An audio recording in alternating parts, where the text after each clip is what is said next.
Time now for your forewarned weather with Chief Meteorologist Alana Brophy.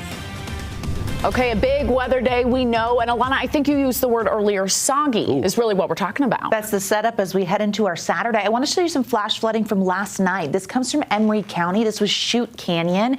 Utah State Parks shared this. The Goblin Valley State Park shared this. But look at that heavy rain and the flooding that ensued. It's no surprise. Those are big totals that came out of the last 24 hours. We've got rain out there right now. Live view from Castle Country Price. This is US 6 with rain on the camera. Satellite radar shows that moisture targeting central, eastern, and southern Utah in the last few hours, and now we're starting to ramp up again. This is going to be the area where we see some heavy rainfall. So we know that Washington, Iron, Kane, and Garfield counties expecting some strong storms, and we still have that severe thunderstorm warning in effect for northern Kane County until 5:30. You're watching as the storm is moving east, pulling away from Duck Creek Village, but half-dollar-sized hail with this storm. Again, it expires at 5:30.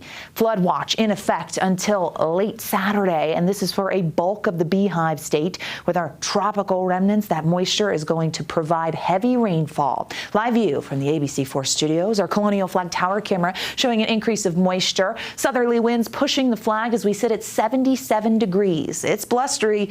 It was last night with those gusty winds. It continues today, and that's why temperatures are above average. It's 77 in Salt Lake. Look at the 60s in Heber, Vernal, Green River. These are the areas where we have rain. Price, Emery, 62 in Blanding. So those numbers definitely skewed where we're getting wet weather. The chance of a storm is there as we get through the rest of tonight. For the Wasatch Front, are 70s turning to 60s with increasing clouds. And a pop-up thunderstorm can't be ruled out. Soggier Saturday on deck. There's our upper level low. Here's our high pressure. Between those two systems, we're really funneling in those tropical remnants, highly focused on the eastern side of the state for our Saturday, but statewide, we have wet weather potential, lots of moisture potential with deep tropical moisture in place. And then a cold front comes through. Look at the marginal risk. It encompasses all of Utah. That means isolated severe thunderstorms for your Saturday. You have to stay weather aware. A lot of people are going to want to get out and about, and we're looking at periods of precipitation. So it will be dry at times, including when you wake up tomorrow morning.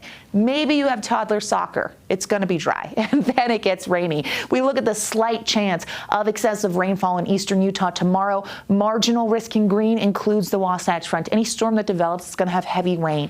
We did this last weekend. We're doing it again. Flash flood potential is probable in south central Utah. Upper level Futurecast shows us the setup. There's that moisture. We're watching that low. It starts to get closer to Utah. Sends a cold front our way between 4 and 5 p.m. tomorrow. And that's when we're going to see those thunderstorms and that wet weather along the Wasatch Front. Cool and stormy as we head into Sunday morning, drying out late Sunday into Monday, but then Tuesday into Wednesday, we go at it again. The chance of storms with another area of low pressure is there. Look at the Futurecast. Swath of moisture. Here we go, pushing into eastern Utah by 8 p.m.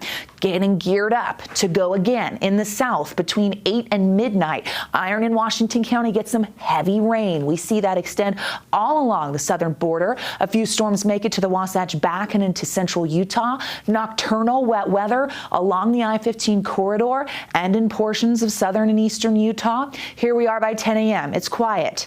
Southerly flow, it's cloudy, and then the storms start to pop in the north. Here we go by 3 p.m. Look at northwestern Utah, West Desert Development, Ogden, and Logan areas. We'll see some strong storms. The front comes through. Cold air moves in. Thunderstorms ahead of the front. Rain behind it. So's the cooler air. That rain and cool air is going to drop the snow level. We have a northwest flow into Sunday. I say we stay unsettled and we're showery, especially in the morning. Here comes the front. Snow levels dive to 6,000 feet. We're talking about the high benches seeing their first snowfall of the season. Now, we're not going to accumulate, but you'll see some flurries. Highest elevations, that includes the Uintas and Wasatch, could see 3 to 6 inches. 7,500 feet, that's how low the snow level goes in central Utah. So the snow line, getting lower, getting lower. Oh, valleys, you know it's coming. 60s and 70s for tomorrow. Storms, we're going to be above average before the front cold air comes in behind it. 60s and 70s on the eastern side of the state, 82 in St. George, where we start to dry out Monday. Isolated storms on Sunday, temperatures drop. By Wednesday, we have the chance of some wet weather in the south. Wasatch Front, Bringing in our storms for tomorrow, periods of precip. Morning, wet weather on Sunday with a low snow level. Dry Monday.